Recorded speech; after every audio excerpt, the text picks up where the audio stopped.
oh so sensitive channel. As you can tell by my name, I'm into all things scent related in a good way. Not everything that has a scent fascinates me, but basically I love perfumes and things related to fragrances and perfumes and things like that. So that's what I usually talk about on my channel. So if you're into that type of content, then feel free to hit the subscribe button and go ahead and click the notification bell as well.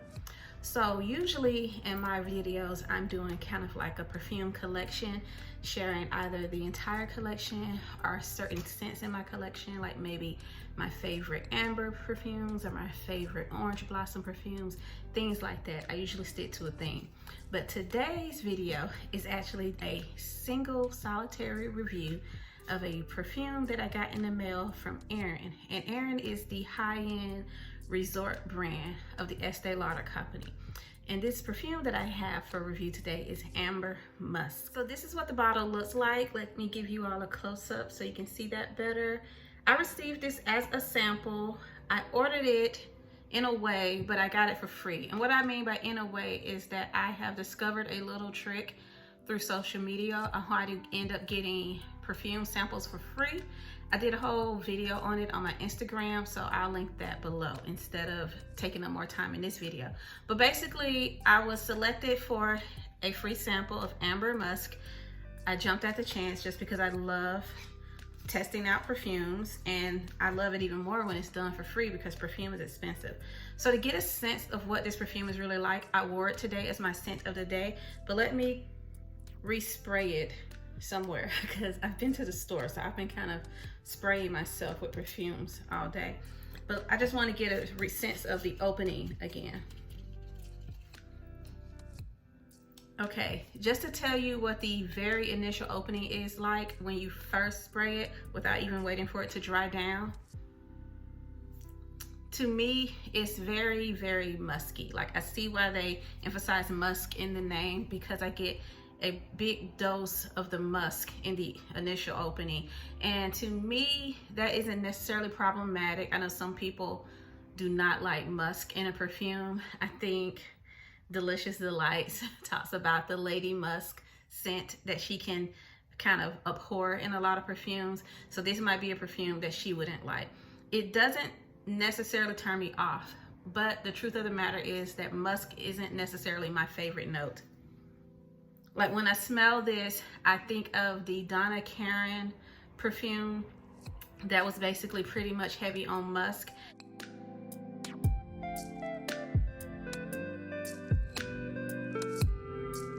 And I had that as I had it as a travel spray, and I also had it as a sample. And I had the opportunity to get it as a bottle for free, and I just ended up being like, no thank you, just because I didn't hate it, but I didn't love it. And that's what I'm feeling right now. Honestly, it's disappointing for me because this perfume is very expensive. Not the most expensive. It's not at niche price levels, but a 1.7 ounce bottle costs $135 and a 3.4 ounce bottle costs $185. At that price range, is comparable to your higher end Hermes perfumes. Basically, Hermes perfumes at those prices, from what I've smelled so far, they're justified. The prices are justified. This isn't necessarily justified to me in that price range. So before I go into more details explaining why, let me tell you some other things about this perfume.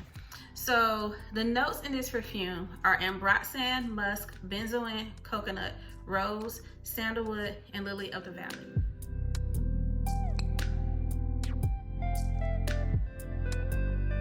I have to immediately say I have a bias here. I do not like lily of the valley.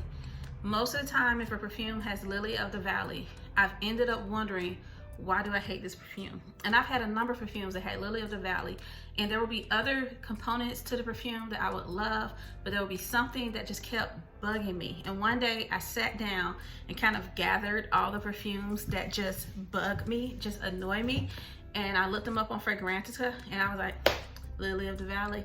They all have a lily of the valley. So I concluded from there that I just don't usually like lily of the valley. I tend to not like lily of the valley. I tend to prefer freesia. So I say all that to say, with this particular perfume, I'm automatically biased against it because it has a lily of the valley.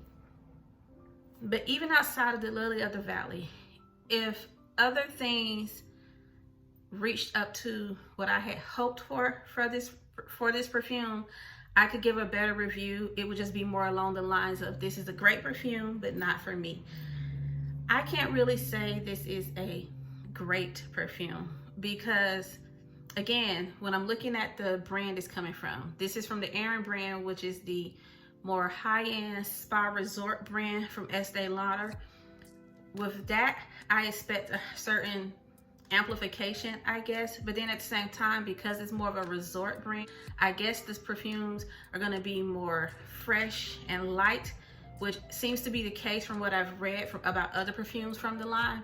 A lot of people approach the Aerin brand for fresh and light vacation type scents.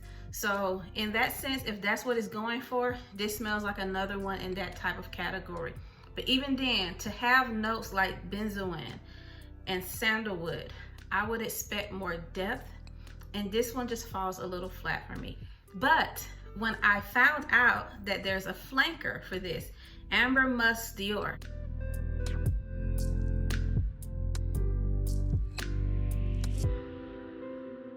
and I read the reviews for that one, which I haven't smelled, that one sounds like it meets the mark, because the reviews for that one on Fragrantica are much more positive, and they also compare it to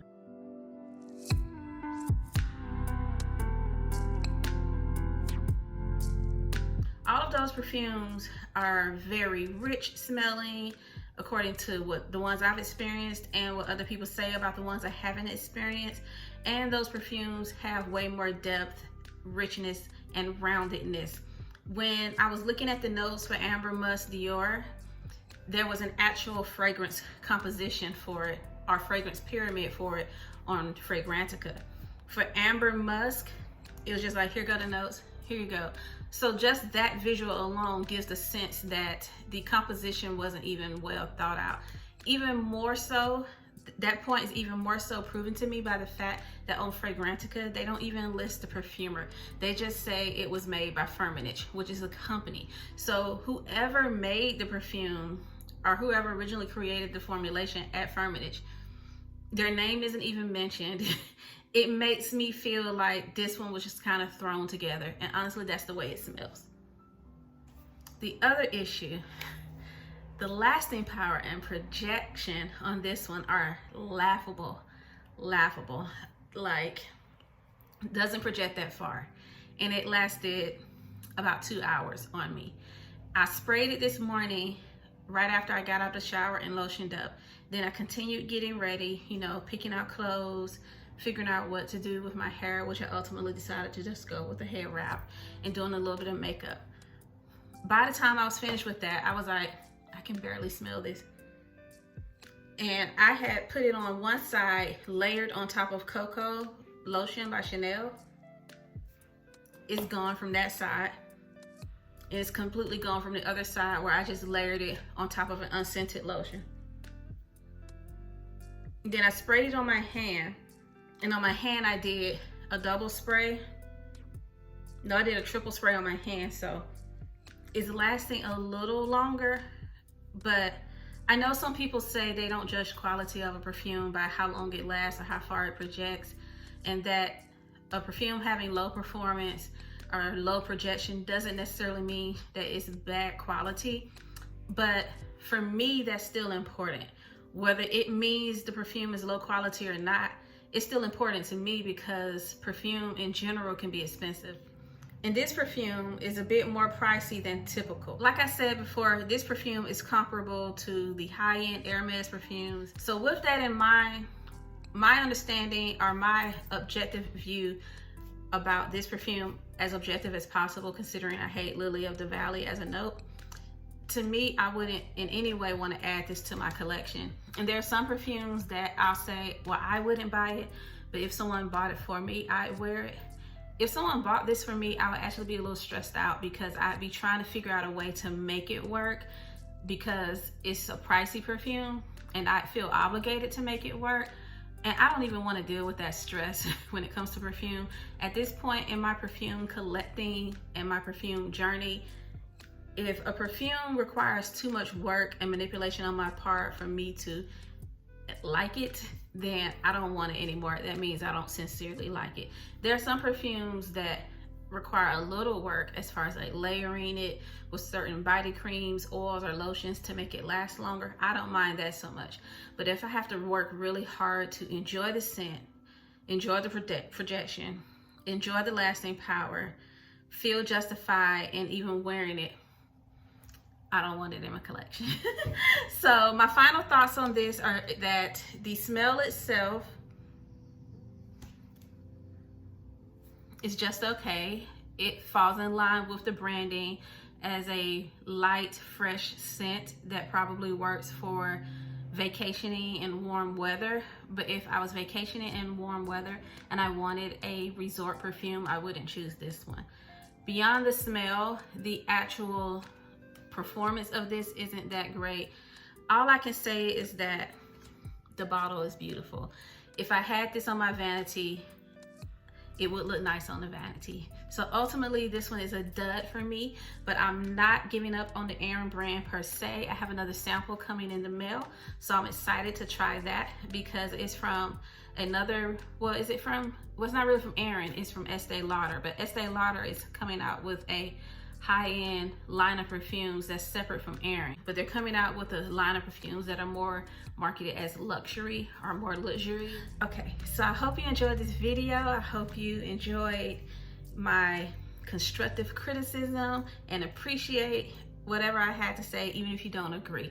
If you don't agree, if you've tried this and you enjoyed it, just tell me what you enjoyed about it, what you appreciate about it. If you do agree, then let me know where you agree with me and my assessment of this perfume. Alrighty, thanks for watching.